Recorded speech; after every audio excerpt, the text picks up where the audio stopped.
We're joined by Stephin Merritt, and Stephin is a musician and singer-songwriter. He's best known for his long work in the magnetic fields, a beloved band, beloved by a few people in this Zoom, and he's been making music for more than 30 years. Thanks so much for joining us today.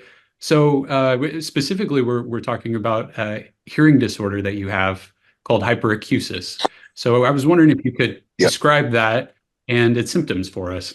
So largely in my left ear, shrill sounds are amplified and have a phenomenon equivalent to feedback, where a sustained shrill sound will sound louder and louder and become painful. So that what starts out as women at the next table laughing can become like being stabbed in the ear with an X-Acto knife. Wow. And this is mostly in my left ear, but I have it to a lesser degree in my right ear. When did you first notice the onset of the symptoms, and do you have a suspicion about what caused it? Well, I first noticed on stage when I was playing an electric guitar in a group with no bass player, I think. I was playing electric guitar standing in front of a drum kit.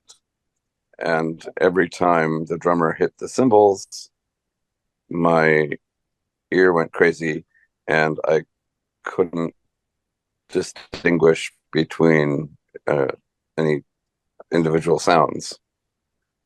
And it quickly got painful. It was so dramatic that we had to end the show after 15 minutes. And I didn't know what was happening to me. I just thought maybe the drums were too loud or something. But it became clear that I was not having normal hearing. Do you think you know what was particularly in my left ear? The onset was dramatically, it was cymbals in close range. I don't know, other than that, what the cause is. I've heard a lot of speculation.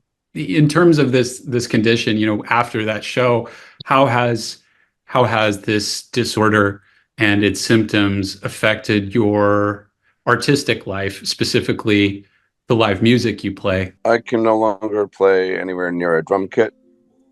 And the last time we had a drum kit on stage 7 years ago, we had a box built around me so that I wouldn't be exposed to it. And I play with no monitors at all. Or traditionally, I play with no monitors for the last 30 years. But I recently have been playing with a little tiny monitor that has the drum machine in it. And we have a drum machine because we can't have a drum kit. Has this unique configuration of instruments spurred by this disorder? I don't know. I don't necessarily want to use the word limitation, but just the uniqueness of it shifted your focus as a musician, specifically through the magnetic fields? No, absolutely. In a way, it has made us what we are. Because we don't have a rhythm section, we can bounce between genres of music at will. And that's kind of what defines us. Like my magnum opus, 69 Love Songs, is basically 69 different genres of songs with love-oriented lyrics. And that's because we don't have a bassist and drummer most of the time.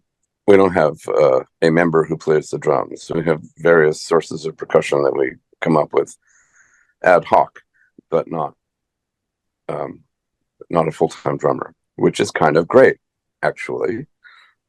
So, as always, necessity is the mother of invention. For your personal life, outside of the magnetic fields, what are some of the things you either have to avoid or adapt to in your daily life just on a regular basis?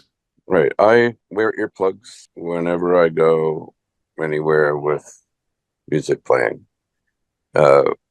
which includes just going to a bar. I will where there's an earplug in my left ear. I have a lot of earplugs. I buy earplugs by the ton, basically. This the earplugs from my bag. I go through several earplugs a day. I've never been able to sleep in them, but that's fine. With the construction going on outside my apartment, I would like to be able to sleep in them, but I can't. But I wear earplugs for hours a day. Well, great. Well, Stephin, again, thank you so much for joining us today and telling us about your condition. Thank you.